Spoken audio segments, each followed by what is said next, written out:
Tu peux te souvenir de tous les démons que Tanjiro a tués jusqu'à présent? Ici, on va parler d'eux un par un. Temple Demon.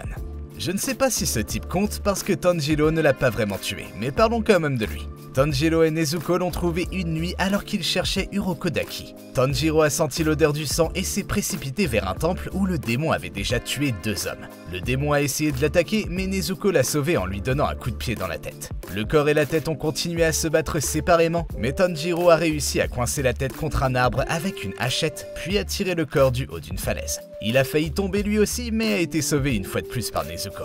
Après cela, ils sont revenus à l'endroit où se trouvait la tête. Tanjiro essayait de se convaincre de tuer ce démon avec un couteau quand Urokodaki est apparu par derrière en lui disant que cela ne le tuerait pas. Le seul moyen auquel Tanjiro pouvait penser en plus du couteau était de lui écraser la tête avec une lourde pierre, mais il n'aimait pas cette idée. Il voulait le faire le moins douloureusement possible. Il est donc resté là à contempler le démon, essayant de trouver un autre moyen jusqu'à ce que le soleil se lève et le brûle, ne lui laissant aucune chance de penser à autre chose. Urokodaki était très déçu, et avec cette première impression, il ne croyait pas que Tanjiro ferait un bon Demon Slayer, de premier de la sélection finale. Les 2 démons qu'il a ensuite tués sont ceux qu'il a rencontrés lors de la première nuit où il a participé à la sélection finale. Ces 2-là ont commencé à se battre pour savoir qui avait le droit de le manger, ce qui a donné à Tanjiro le temps de respirer et de se souvenir de ses années d'entraînement avec Urokodaki. Il leur a coupé la tête comme si de rien n'était. Le Hen Demon. Juste après ces 2-là, Tanjiro a senti l'odeur du Hen Demon qui avait été capturé par Urokodaki et placé au mont Fujikasan où se déroule la sélection finale.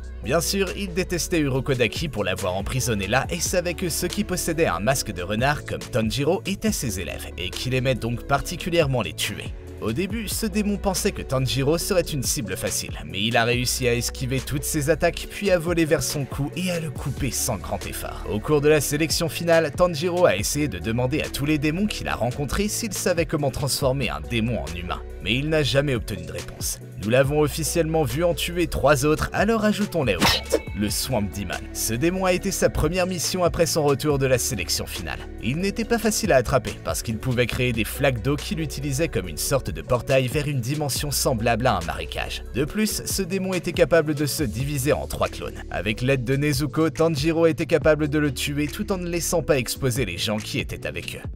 Yahaba. Au cours d'une autre de ses missions, Tanjiro a rencontré Tamayo et Yushiro, et pendant qu'ils étaient dans leur clinique cachée, ils ont été attaqués par Yahaba et Susamaru. Tanjiro a pu tuer Yahaba grâce à l'art du Blood Demon que Yushiro a partagé avec lui. Il a ainsi pu voir les flèches de Yahaba et y répondre efficacement pour finalement pouvoir lui couper la tête. Susamaru a été habilement tué par Tamayo en l'empoisonnant avec sa sorte d'élixir de vérité de l'art du Blood Demon et a ensuite posé des questions sur Muzan.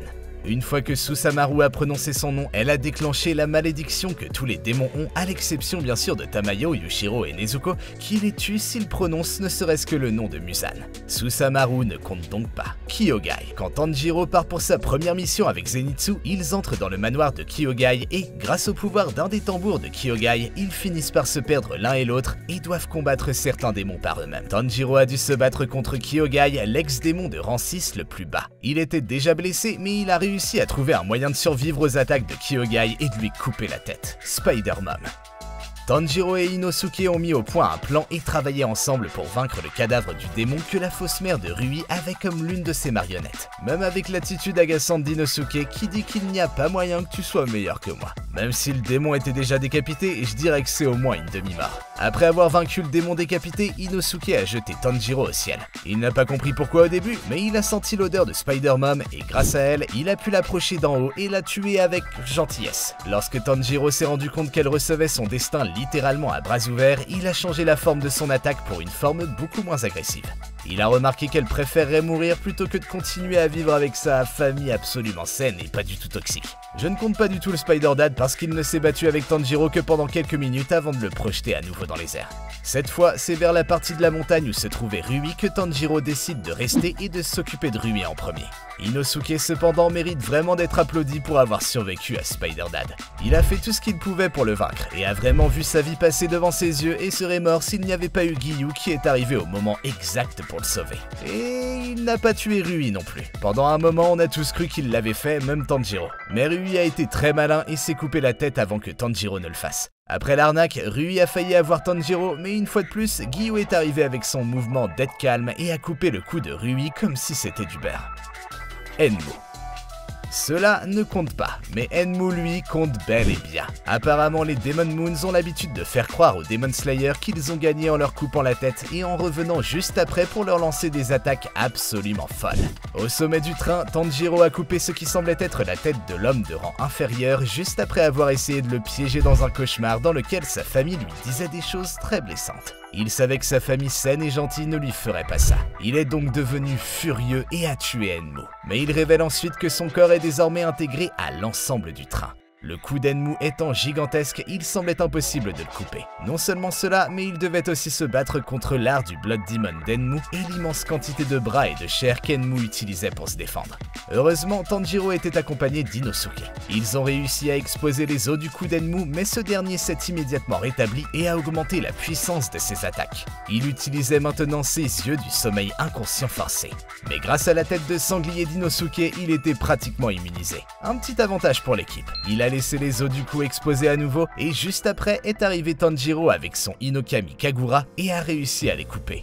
Voilà un meurtre qui vaut la peine d'être comptabilisé ici. Démon de la montagne. Au début de l'Entertainment District Art, le premier démon que Tanjiro tue est une sorte de démon à pattes d'araignée qui lui a été assigné en tant que mission solo. Et encore une fois, ce démon ne cause pratiquement aucun problème à Tanjiro maintenant qu'il est devenu beaucoup plus fort depuis ses débuts en tant que Demon Slayer.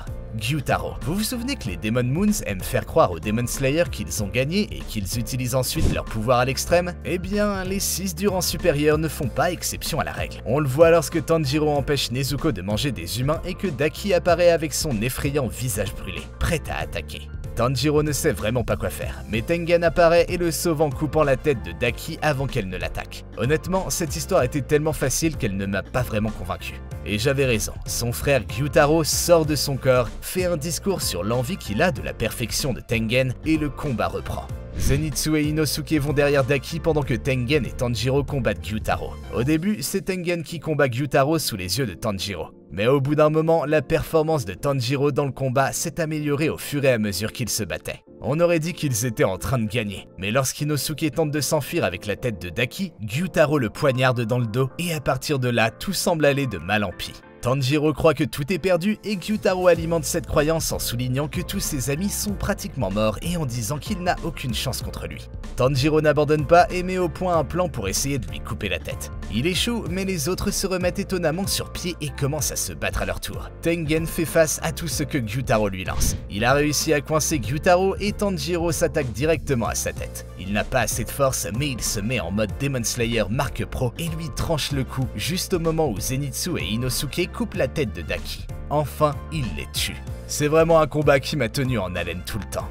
Voilà tous les démons que Tanjiro a tués à l'écran jusqu'à présent. Lequel était ton préféré? Dis-le moi dans la section des commentaires ci-dessous. N'oublie pas d'aimer et de t'abonner si tu veux voir plus de contenu sur Demon Slayer. C'est tout pour aujourd'hui, merci d'avoir regardé. Ciao les amis!